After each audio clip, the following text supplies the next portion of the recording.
Hey guys, Matt Donald here. I have heard your feedback at last.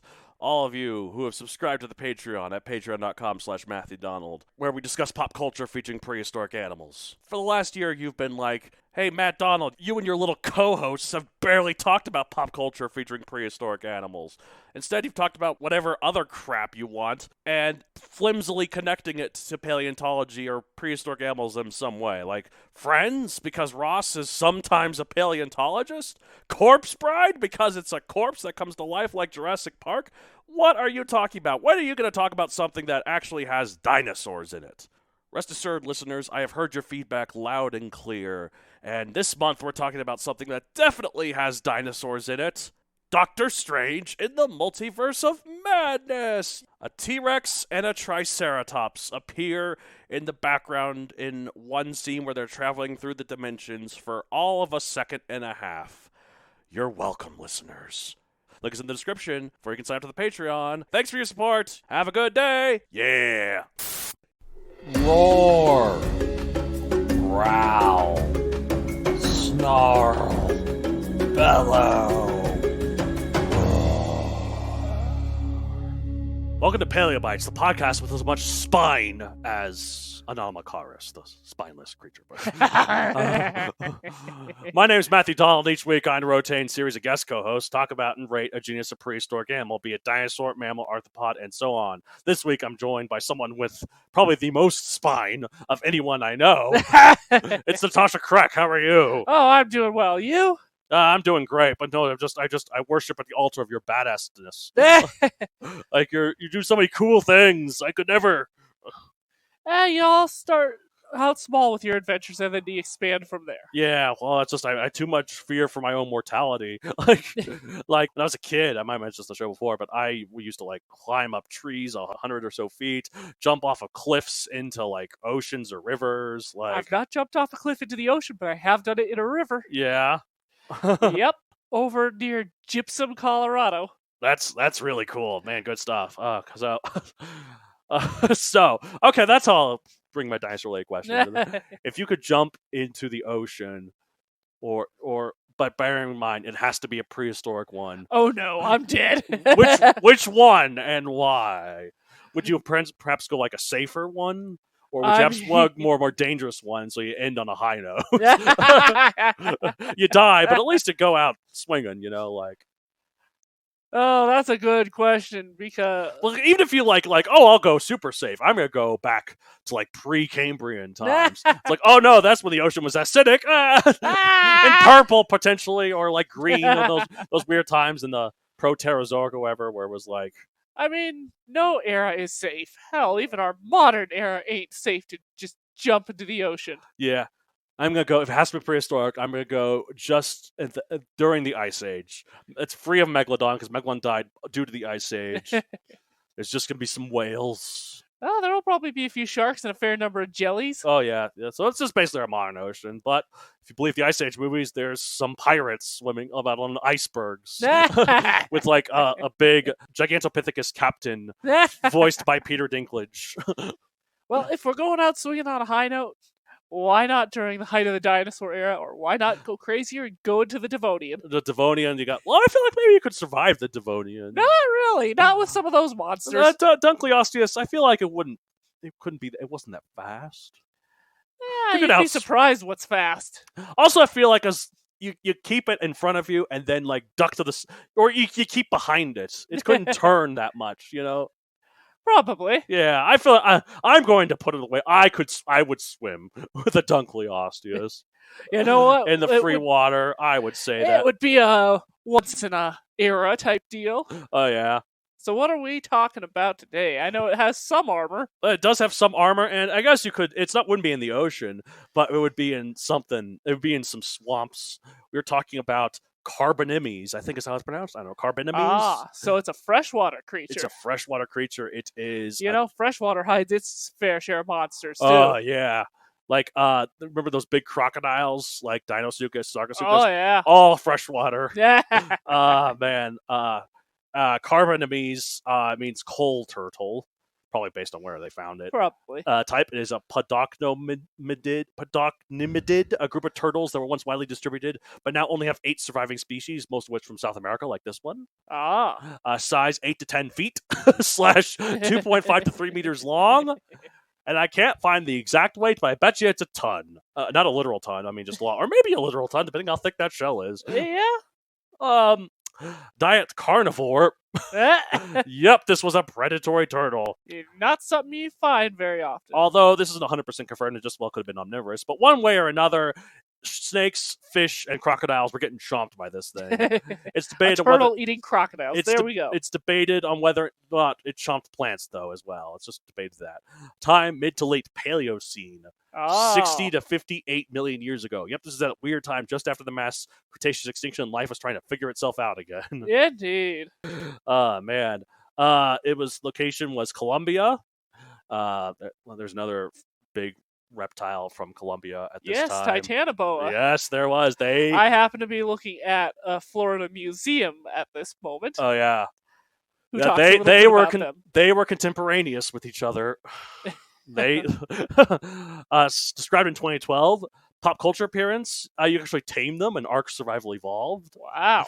And you can also exhibit them in Jurassic World: The Game. Nice. But there really should be more, I reckon. After the end times, that was the KPG extinction, where a big-ass space rock splatted into the Yucatan and wiped out all non-avian dinosaurs. The world took a bit to recover. During said recovery period, evolution does a lot of crazy things. Evolution has a habit of doing some really crazy things. But anyway, when there's empty gaps, like for a bit, it's like an ecological beta test. It's like most of these crazy things are temporary and refilling the empty gaps, and they just don't make it half the time. No, famously, once this attempt at refilling an empty planet happened in the early Triassic period, a few million years after the Permian extinction, aka the Great Dying, which is when Lystrosaurus, or Lystrosaurus, I go back and forth, decided for a brief part of geological history that the world was theirs and theirs alone, and that one species made up half of all life. I mean, if the design worked. It worked for a bit. They were everywhere. Like, if you go to a place around that time period, like South Africa, you find the fossils. 95% of the fossils in that formation will be Lystrosaurus. So they were that era's equivalent of prairie dogs. Yep. For more on Lystrosaurus, they are in Jurassic World Evolution and Jurassic World Dominion. And also, I did an episode of Paleobites on them with Laura Ausland. Fun stuff. But another instance, though, was the giant snake, before I mentioned Titanoboa, a massive constrictor that threatened almost all other animal life in its South American swampy habitat. Note that I said almost. Because there was another creature that lived there that not only didn't give even the tiniest shit about Titanoboa, it might have also preyed on it. And might have even been the top predator of its environment. What could have such a creature been, you might ask? A giant crocodile? An early mammal predator? Normally, big terry that's bird? what we would all think. No, it's a turtle. That's a turtle. An enormous carnivorous turtle the size of a small car was possibly the biggest apex predator of this prehistoric Colombian marshland. So that's a pretty darn good sized turtle. It's about the size of Archelon, but unlike that peaceful pelagic pacifist, Carbonemys was a perilous, perverse, and putrid predator. It was basically a snapping turtle on steroids. Oh, lovely. This is something that definitely could only exist a few million years after a mass extinction, because any other time that'd be too much. Evolution would just be like, nope, too much. Yeah, basically. So yeah, meet Carbonemys, one of the largest turtles of all time, nearly the size of actually a smart car. You know those smart cars? That's about the size of an those annoying things. Get them off the roads. You don't like them? They're adorable. Yeah, but people are playing on their screens when they should be focused on the damn road. That's true. So get those things off the road. Well, sort of like how the Teslas, they did have some funny games with them because they're self-driving. You know, I guess we should have seen how immature Elon Musk really was with the whole Twitter thing after we learned that Tesla has a button that can fart. Oh, lovely. And the way it does this, you can choose which seat it comes from. Lovely. You can accuse someone else of farting. It can only comes from one seat. It's like, I mean, what is this, a clown car? It's just basically, yeah, and just like a clown car. That would fly in a circus. Just like in a clown car, it fits 50 people.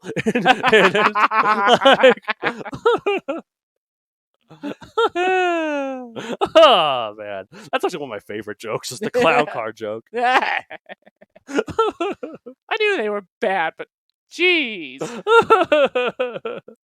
Oh man! So, like I said, it's basically an alligator snapping turtle, but enormous. Its jaws able to crush bone and pierce through crocodile scales. Yikes. Now, obviously, since this was a turtle, it would be an ambush predator rather than a pursuit one. Yeah, clearly. But depending on how well its camouflage was, as it sat down waiting for prey, potentially anything that could swim close by could be prey. Even Titanoboa. That's impressive. If a Titanoboa swam too close, it could snap its neck clean in two and behead the thing. Yep. And like it's just crazy. A turtle. A turtle. A turtle is the big apex predator. I mean, we know that these days a lot of turtles are omnivorous, if not entirely carnivorous. I'm looking at the sea turtles, but Yeah. geez, a giant Well, I mean, like predatory the turtle. nice turtles you can get as pets. They love strawberries. I mean, there are some other ones you can get. Yeah, they like strawberries. Yeah. So cute. And then Ninja Turtles at least eat pizza. Right? So they're not carnivorous. Well, maybe that's what the problem is, that the Carbonemys didn't have prehistoric pizza. No, it didn't. Actually, wait, hold on. Okay, so it could have used the cheese of the milk from other creatures at the time. There were mammals at the time. There were mammals. Now the grain for the wheat. I mean, grasses, I suppose. Grass. Grass. Oh, yeah, actually, no, that could be grass around this time. Because it was like, grass evolved a little bit later. But actually, no, there's evidence that evolved in certain areas. Yeah. In the late Cretaceous, like particularly in India. So let's say there's some grass. Well, if not, we can use some sort of seeds. Tomatoes, though, for the sauce. Oh, tomatoes are recent. Tomatoes are basically nightshades. Yeah, like so. Yeah. The nightshade family's too modern. There is like the entire nightshade family. I wonder when could there have been? Because most fruits were cultivated, I guess. Some developed naturally. Yeah, I guess like some grapes, specifically for animals to eat and pass the seeds around. Yes. The nightshades. Early Eocene to recent 52. Oh, not quite. Nope. Still a little bit later. Okay, so let's say there was some sort of thing to make the sauce. It'd be a weird thing. It wouldn't be a tomato. Still, it wouldn't have been baked pizza. Yeah, well, I mean, that's the thing. Also baked. I mean, they would have to rely on forest fires. Yeah, that's true. Okay. So, yeah, there could have been a pizza. Maybe, if we're pushing it. Yeah. So maybe it would have been in a better mood if it had pizza, though. This is just making me want pizza. Just like this place, big turtle, big snake. It's a good thing, like, Encanto took place in the Holocene rather than the Paleocene. Otherwise, everyone on that casita would have been eaten. Yeah. Because that was also Colombia. I don't know if you knew that. So sounds about right. We don't talk about Carbonemys. No, we don't talk about Carbonemys. Not quite the sharp chopper that we don't talk about Bruno was, but anyways. Yeah, it's just a really big turtle. Yeah, it is a really big turtle. I mean, do you have anything more to say about it? I mean, when I pulled up the Florida Museum, they call it Coffrin's side-necked turtle. Yeah. Well, I think it makes sense based on like its species name. So yeah, and it was found. Coffrin. Yep. In a coal mine. Oh, that's why it's Carbonemys. Yeah, makes sense. The coal. Yeah, the Carillon, if I'm getting my pronunciation, in northern Colombia. Nice. Yeah, the Carillon, yep, formation, yep. The Cesar Rechera Basin in northeastern Colombia. So yeah, crazy times. Indeed. Can you imagine walking? How much money would you think you would need to walk through that forest? Honestly, where there's a Titanoboa and this thing. Oh, well, I ain't doing it alone. This thing, at least you could outrun. You just have to make sure you don't see it so well camouflaged you accidentally just get... I mean, here's the thing. A moose can camouflage, so why not that thing? That's true. And then you throw in a giant snake? Yep. Don't go alone. Nope, don't go alone. Or with a group. You just add more meats to the table. The Titanoboas and Carbonemys come swimming in like, oh, buffet! Look at that thing. It has like a crocodilian in its jaws there, a little lizard thing. It's nice. So, yeah. And this is definitely the picture I'm using for the episode.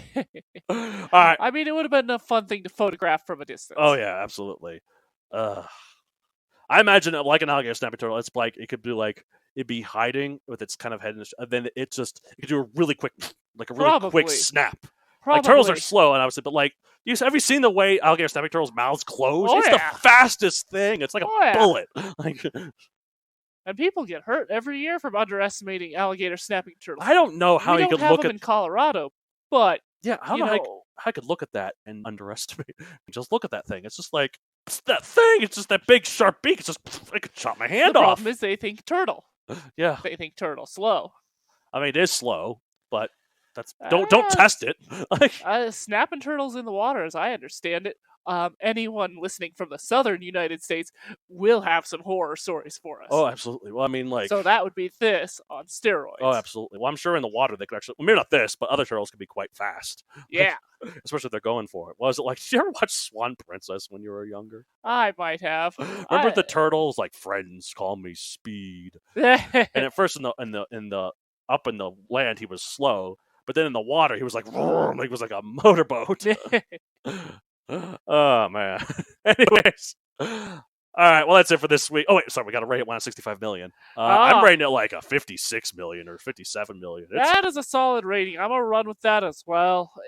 It's a hell of a turtle. Oh my god, it's just the fact that it was the apex predator, and it included Titanoboa in its environment. Yeah. Can you imagine the fights? Titanoboa wraps around it and like. Pretty spectacular because the Titanoboa wouldn't be able to constrict through that shell. If you want an example of this in a movie, do you ever see the movie Rango? I actually have. Remember at the end when Rattlesnake Jake takes the tortoise mayor and like is like, "What was that you said? Soon no one will ever believe you ever existed." And he wraps around him and drags him off. I love that snake because he's got a Gatling gun for a rattle. Anyways, that part at the end, that's the battle between the Titanoboa and Carbonemys, except Carbonemys still wins. Yeah. Anyway. All right, well, that's it for this week. If you want to get the whole show and contact me at mattd@mathodonCreator.com. For agenda questions to any of the co-hosts, you can find me on social media at Mathodon Creator on Facebook, at Mathodon64 on Twitter, and Mathodon64 on Instagram, and everywhere else like TikTok and what have you. Mastodon, probably one of these days. I have a book series on Amazon, Megazoic, available for print and Kindle. Natasha here did the illustrations, so that's good stuff. And that's it. The intros. The more I do these outros, the shorter they get because I'm just like, you all know at this point. So at the end of every episode of Paleo Bites, just snap, just like the crocodile's like la da da diddly dee, nothing. Doesn't even have any last words, just dead. Anyways, bye.